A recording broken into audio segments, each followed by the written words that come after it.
The dominant relief of almost every landscape is a pattern of hills and valleys. Wherever there's rainfall, there will be streams. And wherever there are streams, there'll be valleys. Narrow mountain valleys opening out further downstream to become wider, flatter, and finally, near the sea, becoming wide, flat plains. Between these streams and rivers, there will be rising ground, sometimes high, sometimes barely rising at all, but always providing a vantage point. Valleys are easily recognized on a map. They nearly always have a river flowing down them. And because they're good routeways, roads and railways tend to follow them. But the contours alone will tell us of the existence of a valley.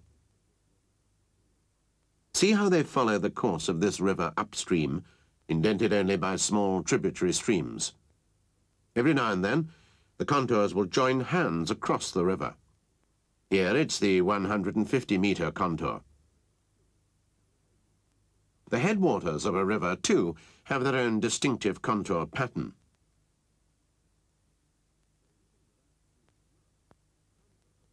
So even without streams marked, contours will tell us of the existence and shape of a valley.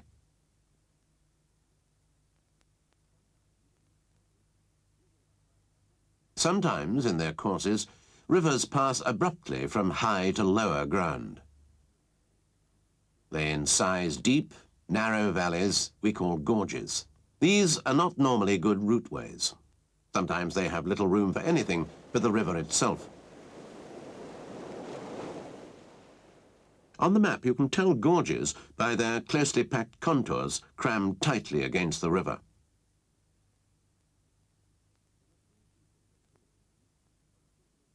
There are three features of hilly land of a special importance in map reading. A knoll is a small, isolated hill, easily seen on the map by its ring contours.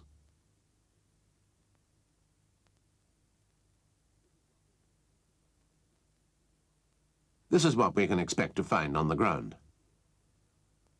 Now we'll find a knoll in rather hillier country. Bell Hill, spot height 139 metres.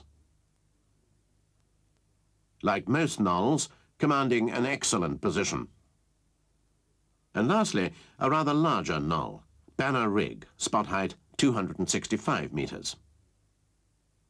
Again, the knoll makes a splendid viewpoint. Knolls are excellent observation posts.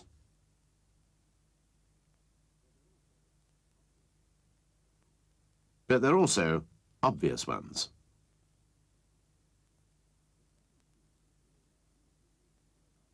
The second feature of hilly land that we need to know about are spurs and re-entrance.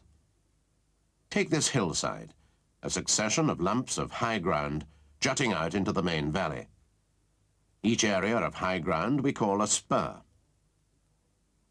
Each of the hollows between the spurs we call a re-entrant. Now let's see what the contour pattern will be. This is the contour pattern of the hillside, a pattern of spurs and re-entrants. So, very simply, a series of spurs and re-entrants will produce contours which look like this. But which is which? We can't tell until we find out which is the high ground and which low. Only now can we distinguish spur and re-entrant. Take another example. This time we'll find a likely area on the map. The southeast side of Brant Fell looks promising, with the right wavy pattern of contours. Find out which end is high ground and which is low, and it's then easy to distinguish spur and re-entrant. This is what it looks like on the ground. Note especially a common feature of re-entrance, streams. Take the two areas we've just studied. In both cases, all the re-entrants have streams. And while this isn't always the case with re-entrants, it's never the case with spurs. Streams do not run through spurs. Spurs, on the other hand, are usually good vantage points.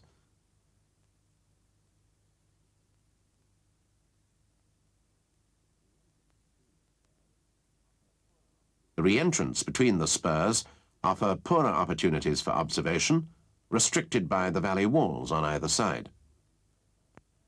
The third feature of hilly land we need to know about are cols or saddles.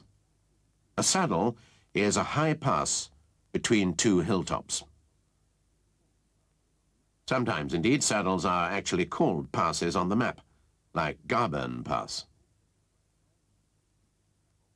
Saddles can be quite high or quite low, but their contour patterns remain strikingly similar. This is a typical saddle. The two hilltops have a very similar contour pattern to knolls. The saddle is the pass between them. Now we'll see what they look like on the map. The Windfall Area shows us an excellent system of hills and saddles. There are 4 hilltops, reasonably equidistant, and all about the same height. And there are 3 saddles, all nearly 50 meters lower. Each of these saddles would provide a possible route between the main valleys on either side of Windfall. On the ground, these saddles can be seen quite clearly. At lower levels, saddles carry not only footpaths, but roads, even power supplies. We can learn all this detail of the physical features of a particular landscape by studying the map and its contours.